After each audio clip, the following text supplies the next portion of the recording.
This is the session. This is a joint SAGES and JACES, the Japanese Society of Endoscopic Surgery joint session on endoscopic management of esophageal disease. And we've picked dysplasia and Barrett's as our topic for this year. A couple housekeeping issues. Obviously, we all know, turn our pagers, and if anyone still owns a pager, and our phones to vibrate. Make sure we fill out our evaluation forms at the end of the session. There's not a session one. I'm talking about at the end of the meeting. And again, we'll be using the Twitter mode. If you have questions, please let us know, and we'll get to them at the end. And then we'll take breaks at the very end. We won't do talks or don't do questions in between. And then we'll get a chance to go over any questions that you might have. Dr. Inoue, Professor Inoue, comes to us from Yokohama, who is our JACES representative, who I'll be introducing in a little bit, is my co-chair for this session. The first speaker today is Dr. Eric Pauli, who's an assistant professor at Penn State College of Medicine, and he's going to talk to us on imaging and identification in Barrett's esophagus. Eric, welcome.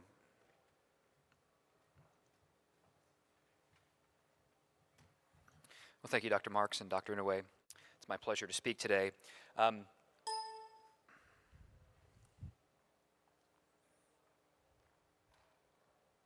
These are my disclosures, which should not influence my talk today.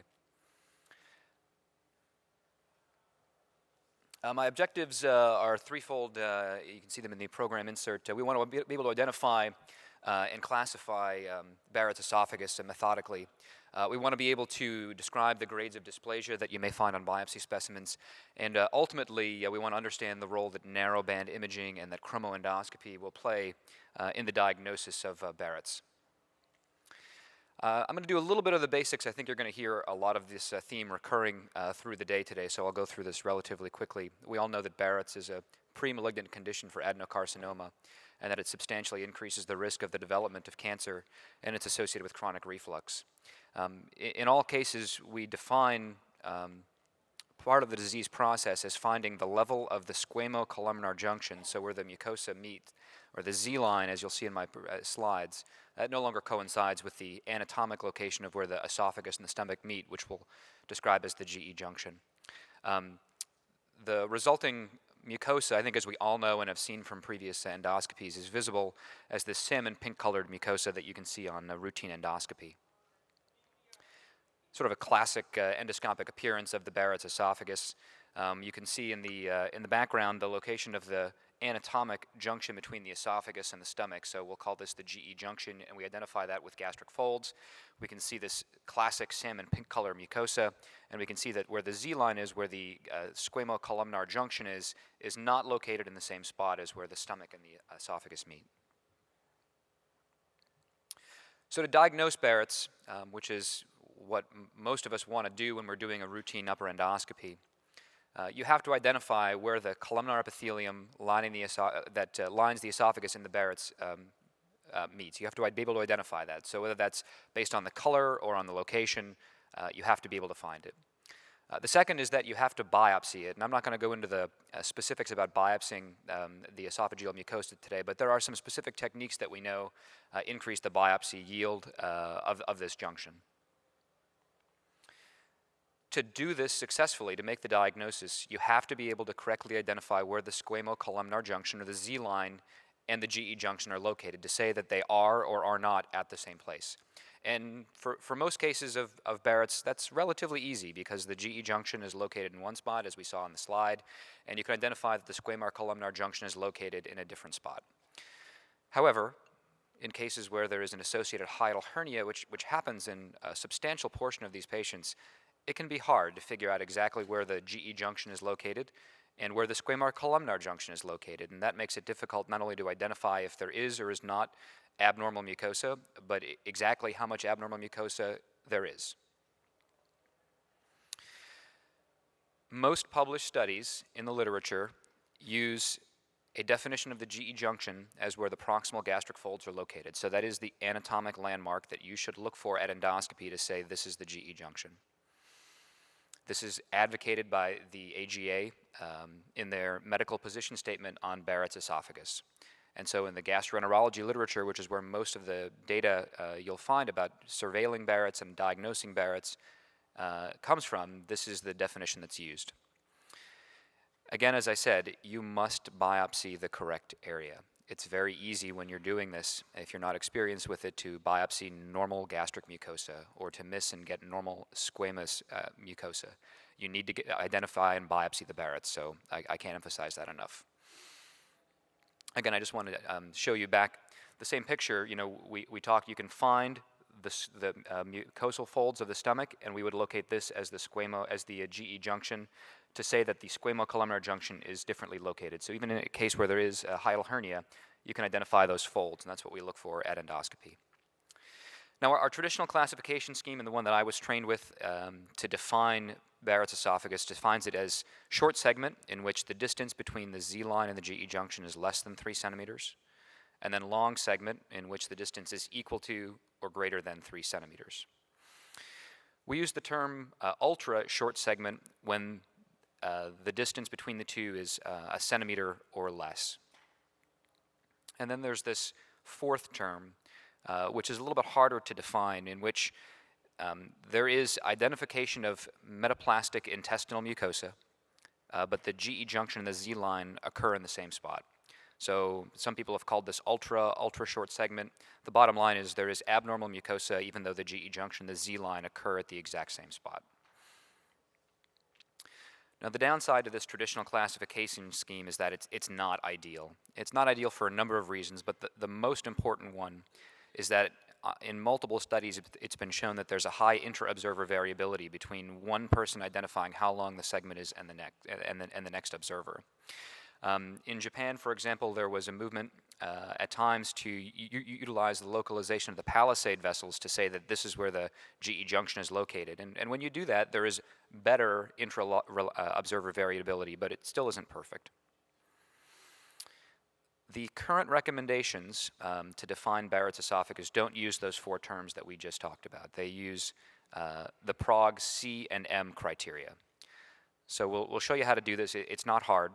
You just need to know 3 definitions. Number 1, in this system, the GE junction is located, as we showed you, by where the gastric folds are. If you can't identify that, the other appropriate portion is that if you can identify where the pinch of the lower esophageal sphincter mechanism is, you can also use that to define the GE junction. You then have to list in your report 2 separate numbers. The C criteria is the circumferential extent in centimeters of the Barrett's mucosa above the GE junction, and then the M criteria, which is the maximum extent of the mucosa. And it's probably just easier to show you this in a slide. So the first thing we have to do is identify, number 1, where is the GE junction? All right, that's 0.0. We then identify where the Barrett's goes circumferential around the esophagus, and that's the C criteria, and we look for the maximum extent extending up the esophagus as the M. Using this criteria, it's been shown, again in multiple studies, that there is a very high reliability coefficient between different endoscopists looking at the same standardized video segments. To show you this in real life here, we identify the gastric pinch, where the LES is, or the mucosal folds. We then look for where Barrett's is found circumferentially, and we measure from there to there, and we say that that's 2 centimeters. And then we look for the tongue of mucosa that comes up the highest, and this would be the maximum extent. In this case, they're measuring it at 5 centimeters. It's also important, and not really listed in that Prague criteria, to identify if there are areas of nodules. As you'll hear in upcoming lectures, we know that nodules have higher likelihood of having dysplasia or intramucosal cancer. So the ability to identify that there are or are not nodules, which are identified simply by them being raised, by the vascular pattern in them, is important. And so you have to note in your report whether you see nodules or not. On those biopsy specimens, you're going to get 1 of 5 results back. You know, a lot of this is not up to us, it's up to the pathologists who review these. For those of you who biopsy Barrett's on a regular basis, you know that pathologists disagree a lot about whether the specimens have what degree of dysplasia, and most institutions, including mine, require 2 people to review the specimen. But you're going to hear 1 of 5 things. Number 1, it's negative. Now, negative does not mean there aren't abnormal cells. This is all abnormal mucosa, but the degree of abnormality is really located to the lower portion of the glands. If it's indefinitive, it just means that they don't know exactly what they're seeing, and just like in perhaps breast imaging, if it's indefinitive or indeterminate, you have to go back and get more data, and that may mean more biopsies. I'm going to skip low grade for a second and move on to high grade, where there's marked gland distortion. There's loss of the polarity of the nucleoli in those cells. And then cancer is actually relatively easy to diagnose because there are, frankly, cytologic malignant cells. High-grade intramucosal are relatively easy. Most pathologists will agree on the diagnosis. It's the low-grade that's the problem. People disagree on whether something is or is not low-grade, or whether it may be the borderline between high or negative. And that will change very dramatically how you surveil and treat those patients, as you'll hear in upcoming lectures. So how do we biopsy for Barrett's? Well, the traditional method is just to randomly biopsy the Barrett's. Now, the problem is that when you do that, you're going to find Barrett's, but you may miss the dysplasia. If your specimen says there is dysplasia, you may have missed the invasive cancer that's left behind. If you biopsy extensively, you can reduce the sampling error, but it still does not reduce ultimately or entirely the risk of missed dysplasia or cancer. And the problem is that dysplasia is endoscopically inconspicuous, with the exception of nodules, which are relatively easy to see. So what's the solution to an inconspicuous disease? Well, the answer is really better imaging modalities. And there's a large list of modalities that have been tried. This is an incomplete list, but probably the ones that you may have heard before. I'm going to focus on two as the talk goes on here: narrowband imaging and chromoendoscopy. They've been popularized and are more common in the literature. But I do think that for the purposes of just brief education, I'm going to talk quickly about what the other four do, so that you have an idea, if you hear the terms, what people are talking about. So autofluorescence relies on a couple of principles. When we look with a standard endoscope and we use white light, there are tissue chromophores, and those are substances that absorb light, reflect light, and give tissue color. And this is what we look at. We use white light under endoscopy. Now, there's a lesion visible here. It's slightly raised. This is a small nodule, and we would be concerned about that to begin with. Under fluorescent light, if we use an excitation wavelength of light through a special endoscope that gives a short wavelength of light, if it hits something called a tissue fluorophore, it will release fluorescent light at a different wavelength. Now, fortunately, we know that dysplastic tissue and carcinomatous tissue has more tissue fluorophores in it. And so if you are able to use an excitation wavelength light on an area of abnormal tissue that is dysplastic to a high degree, you will get a shift in the wavelength of light that is seen as a color change. And so you can see this exact same nodule that we saw looked raised and suspicious has a color change, and that would make us suspicious that this is highly dysplastic or may have invasive cancer. Optical coherence tomography uses infrared light. This is actually near infrared light. And it penetrates the tissue. And what it gives you is, rather than just a surface view of the external layer of tissue, which is what we see with white light, it gives you a three-dimensional image from deep within the tissues. So we're looking really at sort of a cross-section. Imagine this as sort of a microscopy slide where you can see the lumen. You can see the superficial portions of the mucosa, the deeper portions, and the interface between the mucosa and whatever is below it. So it penetrates tissue. It can give you a three-dimensional image of what lies beneath the mucosa. These are very, very high-resolution images, and that can be a plus or a minus because the resolution at times is too high. It requires special infrared light sources, special video processors, and you have to know how to do it, and there's very few people who do. Confocal laser endomicroscopy uses the same fluorescent process as we talked about in autofluorescence. You use, in this case, laser light that penetrates very superficially into the surface of the tissue, and then an image is reflected back, and that is collected. Now, these aren't autofluors. This requires you to either spray or inject chemical onto the surface, and so as a consequence, it's got some disadvantages to the autofluorescence. It also does not penetrate very deeply. This is very superficial abnormalities that we're looking for. Magnification endoscopy is a very simple principle. You take the endoscopic image and using a series of lenses in the distal end, you magnify it. Scopes are available with 1.5 to up to 150 times magnification. What this allows you to do is take an area where you're concerned. You know, there's a hiatal hernia here. We can see that the GE junction and the Z line are roughly in the same spot for most of this, but as you come around to this corner, there's this little abnormality here. And so the question is this abnormal mucosa or not? And when we look with the expanded view magnified, we can see that there's abnormal tissue here, and this is the high magnification view of what Barrett's looks like. So this is a useful technique as well. It allows you to use white light endoscopy. You don't need any special equipment. We all understand what magnification is. The downside is when you go to biopsy, these areas can be hard under the magnified view. Narrowband imaging is probably the most widely available, and I'm sure that most people in the room have heard the term. NBI is a high-resolution endoscopic technique that allows you to look at fine structure of the mucosa without using any dyes. This is based on the principle that light will penetrate tissue based on its wavelength, and if you use blue light, which is what NBI uses, it penetrates very superficially. If you use red light, it penetrates deeper. When we use white light, it's a combination of all of these things, and so you get a mixed picture. So NBI uses blue light. It filters out the other colors. And these are sort of typical narrowband image views of what Barrett's mucosa looks like. So we see a standard view here, and then NBI, again, standard view, and NBI. And what you're seeing is enhanced tissue colorization. We're going to look on these for, are there mucosal irregularities that are subtle on the white light and are more distinct on the NBI? And then what does the vascular pattern look like? Now, the biggest advantage of NBI is that you probably already own this in your endo suite.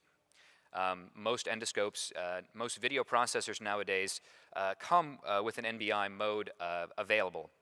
You don't need any special equipment to do it. You turn a button on, you turn a button off, and you're in the NBI mode. There's no stains required. And because this process works by simply changing the color of light coming out of the end of the scope, anything that you can see with white light, anything in your field of view, is visible under NBI. So the entire field of view, not just where you put a stain, but everywhere, is visible. This works for two reasons. Number one is that because the blue light penetrates very superficially, you get a very nice view of what the mucosa looks like and what those mucosal irregularities may be. Number two, because blue light interacts with hemoglobin, it gives you a very distinct view of what the vascular pattern looks like. So for other processes, including colorectal processes, polyps, malignancies, looking at that vascular pattern is useful. Now, several studies have shown that narrowband imaging is useful, not just for detecting metaplasia, so is this Barrett's, but is there dysplasia within the Barrett's? However, in these studies, there is still a relative high degree of inter-observer variability, which is, sort of the theme that you're going to hear today for a lot of these technologies. A recent meta-analysis demonstrated, this was 446 patients. They were looking at a large number of lesions in the esophagus that were suspicious for Barrett's or for dysplasia. Highly sensitive, but not so specific in just detecting or answering the question, is this Barrett's? But probably the more useful portion of this is detecting high-grade dysplasia. Ultimately, if you've got a question about whether something is Barrett's, you're going to biopsy it. But really what we want to know is there a likelihood of high-grade dysplasia here? And if so, can I use a technology to target my biopsy specimens? And I think NBI, the answer for that is yes. It's highly sensitive, highly specific to help you identify areas that may have high-grade dysplasia so that you can target your biopsies to those areas. Let's shift gears here a little bit and talk about chromoendoscopy. So chromoendoscopy requires you to apply a topical stain or a pigment during the course of endoscopy. This is done with a spray catheter typically. And the idea is that you're going to alter what the tissue appears like under white light to allow you to characterize or diagnose it better. And there's a wide variety of dyes and stains that have been used for this purpose. They all have varying degrees of sensitivity, specificity, and inter-observer reliability. I'm going to focus primarily on the methylene blue because it's probably the most widely used. And the important thing to know is that this is a vital dye. Cells do absorb it into the cytoplasm, and that's really how this works for Barrett's. So because Barrett's metaplasia is intestinal metaplasia, these cells absorb. It's absorptive epithelium, and so the methylene blue dye is absorbed into the cells. It does not stain squamous mucosa because that is non-absorbing cells. It will not stain neoplastic cells because those cells do not absorb, and so this is how it's useful in determining what's normal Barrett's tissue and what is abnormal Barrett's tissue. We know that as dysplasia goes up, there is higher areas where the stain is not absorbed normally. So let's take a look at some patterns. So there's two patterns we see when we stain with methylene blue. There's this focal pattern where, if you appreciate, all of the Barrett's tissue here has got a slight blue hue to it, but there's obviously a more focal area of pickup here. And then there's a diffuse pattern here. Now the diffuse pattern is more commonly seen in longer segments of Barrett's. Diffuse we define as greater than 75% of the tissue has a nice dark blue stain, and really here's how this is useful. We can see a white light view of Barrett's. we stain it blue, and what we're looking for are these areas where there's abnormal tissue pickup of the blue stain. Those are the areas that have a higher likelihood of containing abnormal tissue, dysplasia. Those are the areas that you want to biopsy. Same background pattern here, very subtle blue hue to the Barretts. We see an area that really has almost no pickup of the stain. That's adenocarcinoma. You want to biopsy that area. A meta-analysis of using methylene blue, 450 patients, 9 studies, really no better than non-targeted biopsies. All right. Now, when you look a little bit further into the study, though, the discrepancies between that maybe because of experience using methylene blue dye. The larger studies with more experienced endoscopists showed better results at identifying dysplasia. So the take-home message is that meaningful classification of Barrett's is an evolution in process. Whether the Prague C M Criteria are widely adopted remains to be seen, but it is a very useful way to do it. It has high inter-observer reliability. Identifying a dysplasia in Barrett's has absolute implications for surveillance and treatment, as you are about to hear in the next lecture. Narrowband imaging and chromoendoscopy do enhance your ability to detect dysplasia within Barrett's, and these are therapies, at least NBI, that you can use immediately at home. Thank you.